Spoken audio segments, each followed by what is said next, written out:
Agak-agak siapa yang menangis bila harga emas turun? Ada satu golongan yang tengah menangis dan risau bila harga emas turun. Dan sebenarnya mereka bukannya penyimpan emas tapi pelabur emas. So jom saya explain apa sebenarnya beza antara pelabur dan juga penyimpan emas. Okay, grup pertama adalah gold investor ataupun pelabur emas. Strategi gold investor ni sangat mudah, buy low sell high. Beli sekali banyak waktu harga emas tengah turun dan kemudian bila harga emas tengah melonjak naik, dia akan jual semula untuk mendapatkan keuntungan.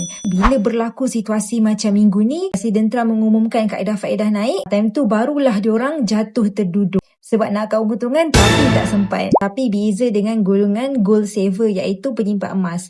Golongan penyimpan emas ni adalah mereka yang beli sikit-sikit secara konsisten untuk simpanan jangka masa panjang at least 2 tahun dan ke atas. Gold saver selalunya ada matlamat yang jelas. Sama ada mungkin untuk cukupkan dana kecemasan 3 ke 6 bulan gaji ataupun untuk capai matlamat dalam simpanan jangka masa yang panjang. So, kenapa berita harga emas turun ni sebenarnya adalah berita yang sangat baik untuk semua penyimpan emas. Harga turun kau-kau macam minggu ni adalah dianggap berita gembira sebab kami dapat diskaun untuk tambah bilangan gram dalam simpanan kami. Sebenarnya dengan Public Gold, tuan-puan ada pilihan untuk menabung gram emas sikit-sikit melalui akaun Emascap. Siapa yang dah ada matlamat yang jelas dalam masa 2 tahun dan ke atas, tuan-puan boleh cepat-cepat mula simpan emas sementara harga tengah turun minggu ni.